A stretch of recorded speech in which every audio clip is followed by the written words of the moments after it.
Dear students, अस्सलाम वालेकुम।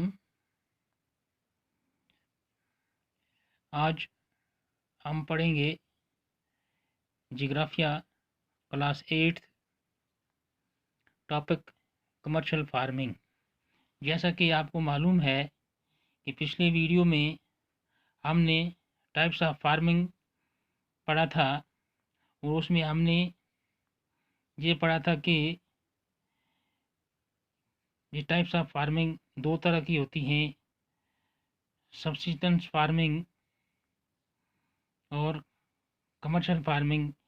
तो उसमें हमने पढ़ा था सब्सिस्टेंस फार्मिंग में क्या क्या होता है। तो सब्सिस्टेंस फार्मिंग में हमने पढ़ा था कि ये इस किस्म की फार्मिंग है जिसमें जो आउटपुट होता है वो अपने घरेलू ज़रूरियात को पूरा करता है, यानी थोड़ी सी ज़मीन पर खेती की जाती है और उसमें से जो भी पैदावार होती है वो अपने घर की ज़रूरियात को पूरा करने के लिए होती है। तो आज हम पढ़ेंगे कमर्शियल फार्मिंग, यानी कि वो खेती जिसमें पैदावार को मार्केट में बेचने के लिए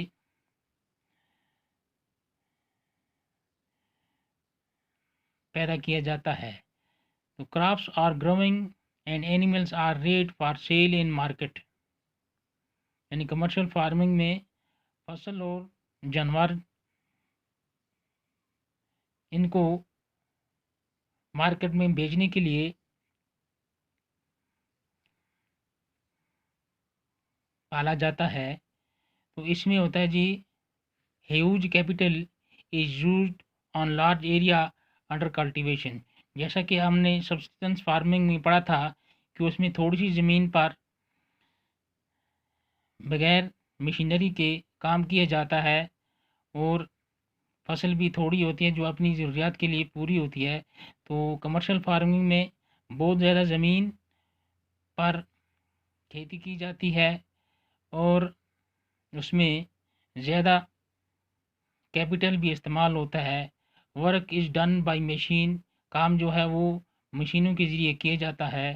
तो commercial grain farming, mixed farming and plantation, यानी जैसा हमने सब्सिस्टेंस फार्मिंग में पढ़ा था शिफ्टिंग, कल्टीवेशन और नोमैडिक हेडिंग, तो इसी तरह कमर्शियल फार्मिंग में भी ये तीन तरह की फार्मिंग है, mixed farming and plantation. Commercial grain farming, mixed farming and plantation. तो इसमें हम देखेंगे crops are growing for commercial purpose, ये फसल जो है ये कमर्शियल पर्पस के लिए उगाई जाती है। Wheat and maize are common commercially ग्रोवन,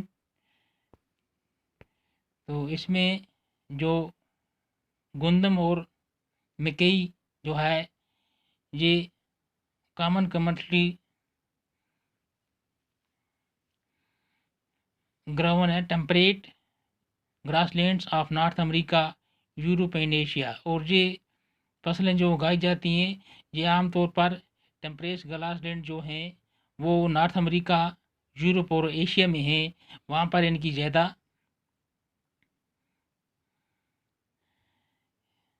पैदावार होती है।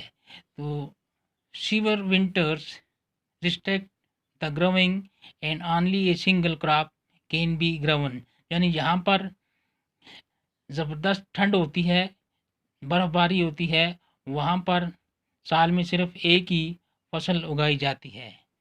तो उसके बाद हम देखेंगे मिक्सड फार्मिंग में the land is used for growing food and fodder crops and rearing live stock, यानी मिक्सड फार्मिंग में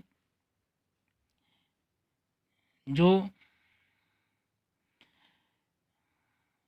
ग़ज़ा और फॉडर यानी चारा फसलों के लिए उगाया जाता है और जानवर भी पाले जाते हैं, तो इसे मिक्सड फार्मिंग कहते हैं। It is practised in Europe, eastern USA, Argentina, south east Australia, New Zealand and South Africa. तो मिक्सड फार्मिंग में ये भी होता है कि बहुत ज़्यादा ज़मीन पर हर किस्म की फसल उगाई जाती है, जैसे दालें, सब्जियां, बैंगन, बंद गोभी वगैरह, जो बेचकर पैसा कमाया जाता है, इसे भी मिक्सड फार्मिंग कहते हैं। तो अब आ गया प्लांटेशन। प्लांटेशन में यह है कि a type of commercial farming where single crop of tea, coffee, sugar cane, cashew, rubber, banana और कॉटन आर ग्रोन। इसमें यानी दरख्त लगाए जाते हैं, जैसे कि चाय, कॉफ़ी के, शुगर केन यानी गन्ना, कैशू, रबर, बनाना, केले के दरख्त, कॉटन ग्रोवन, इसमें लगाए जाते हैं दरख्त, और जिसमें से फसल उगती रहती है और उसमें से हम पैसा कमाते रहते हैं। The produce may be processed on the farm itself और इन नियर बाई फैक्ट्री, यानी इसमें से जो पैदावार होती है उसको प्रोसेस्ड किया जाता है ये उधरी फार्म में या के नज़दीक कहीं फैक्ट्री में।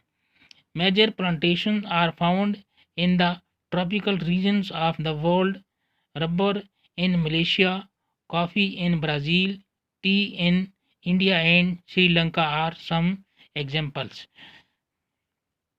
यानी रबर ज़्यादातर मलेशिया में पाया जाता है, कॉफ़ी जो है ब्राज़ील में, चाय हिंदुस्तान और श्रीलंका में। ये इसकी कुछ मसाले हैं। तो ये था हमारा आज का टॉपिक। उम्मीद है आपको समझ आया होगा। तो नेक्स्ट वीडियो में हम पढ़ेंगे मेजर क्रॉप्स के बारे में।